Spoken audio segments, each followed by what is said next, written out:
Welcome to the 18 plus hair expert lab. دكتور أحمد، أنا مبسوطة قوي إن أنا مع حضرتك النهاردة عشان أعرف مشكلة عند معظم البنات، وهو إيه هو الصلع الوراثي، وإيه السبب إن أنا شعري بيخف وبيقع من غير ما أنا بعمل أي حاجة حاسة إن هي ممكن تكون بتأذيه. طيب انا مبسوط ان انا معاكي النهارده فاطمه، مبسوط ان احنا بنتكلم عن مشكله بنشوفها في العيادات تقريبا يوميا في 90% من البيشنتس، فكره ان انا شعري بيخف. بيحصل حاجه اسمها ثيننج. الثيننج ده او الرفع في الشعرايه ده بيبقى مشكله في الفوليكل نفسها. مشكله ان في هرمون اسمه DHT اللي هو نوع او مشتق من مشتقات هرمون الذكوره، موجود عند كل البنات، موجود في فروه راسنا.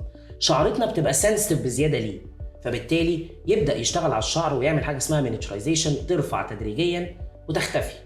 فلما تيجي تستخدم برودكت لازم تشتغل على المشكله اللي حاصله في الفوليكل عشان في الاخر توقف البروجرس ده. انت لازم تشتغل على الروت كوز لفكره العامل الوراثي او الاندروجيناتيك الوبيشيا. أنا واحدة طول عمري فعلا شعري تقيل جدا، ولما بسرحه مش بيقع كتير في الفرشة زي ما ممكن حد تاني، بس أنا حاسة إن هو فجأة خف من ولا حاجة.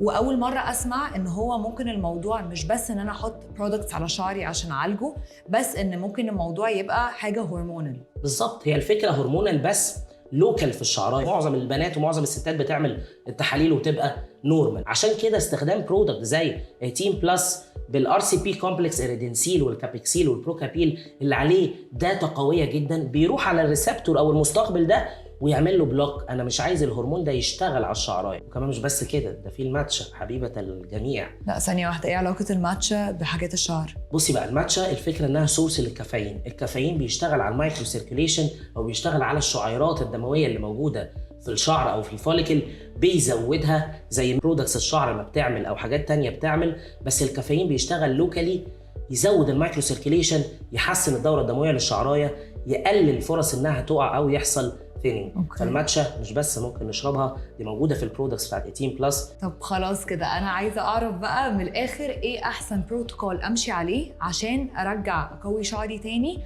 واقلل ان هو يقع. انا ممكن ابدا بحاجه تديلي الموضوع، حاجه زي ال 18 بلس الهير لوشن او السبراي اللي بنحطه موضعي على شعرنا. فالفكره في البروتوكول الكامل اللي موجودين من 18 بلس، ويبدا يشتغل على الروت كوز بتاع الاندروجيناتيك الوبيشيا او العامل الوراثي. هل انا بستعمل البرودكتس دي فتره معينه ولا بستعملها على طول؟ ممكن نعمل every other day، يعني اقصد في مرحله التريتمنت الاولانيه ومرحله المينتنس. والمينتنس ممكن نستخدم كمان الكومبلمنتري تريتمنت اللي موجود، الشامبو والكونديشنر. طب في طريقه ممكن نعرف بيها دلوقتي لو انا عندي صلع وراثي؟ نعمل درموسكوبي، نبص على شعرنا، نبص على الفوليكل. يلا بينا نبص في عامل وراثي ولا لا من غير فضايح. ما تقلقيش، هنبص ونشوف كله هيبان. ايه ثيننج طبعا. يعني ايه ثيننج؟ شايفه سمك الشعر ده مفيش اي التهابات، دي حاجه كويسه. احنا هنعمل اللي علينا والباقي على ربنا. طيب بصي بقى، احنا لقينا ان في ثيننج في الشعر مش نسبه كبيره، السمك مش كل واحد في كل البويصلات اللي موجوده، فبالتالي محتاجين نبدا تريتمنت. التريتمنت اللي ممكن نبداه في مرحله ايرلي ممكن نستخدم 18 بلس برودكتس، ممكن نستخدم حاجه تشتغل على هرمون الذكوره اللي قلناه قبل كده. ودي فكره ان انت تبدا تريتمنت بدري عشان خاطر تحافظ على الشعر بدري. اكيد، عشان شعري انا ما كانش كده زمان ودلوقتي خف، فمش متخيل لو خف اكتر كمان كام سنه هي دي الفكره. والموضوع بيبقى ديسيفنج، خادع شويه، بيكمل من غير ما تحسي، عمال يخف يخف يخف. عايزين نوقف ده. اوكي، طب تعالى نشوف الاسئله اللي الناس سالتها لي على البروسيس ده. اول سؤال، هو البروتوكول 18 بلس مناسب للرجاله كمان؟ طبعا مناسب للرجاله، مناسب لان نفس الفكره ونفس العامل الوراثي اللي موجود في الستات ممكن يبقى موجود في الرجاله، فعايزين نعمل بلوكينج للDHT، ف 18 بلس مناسب للرجاله.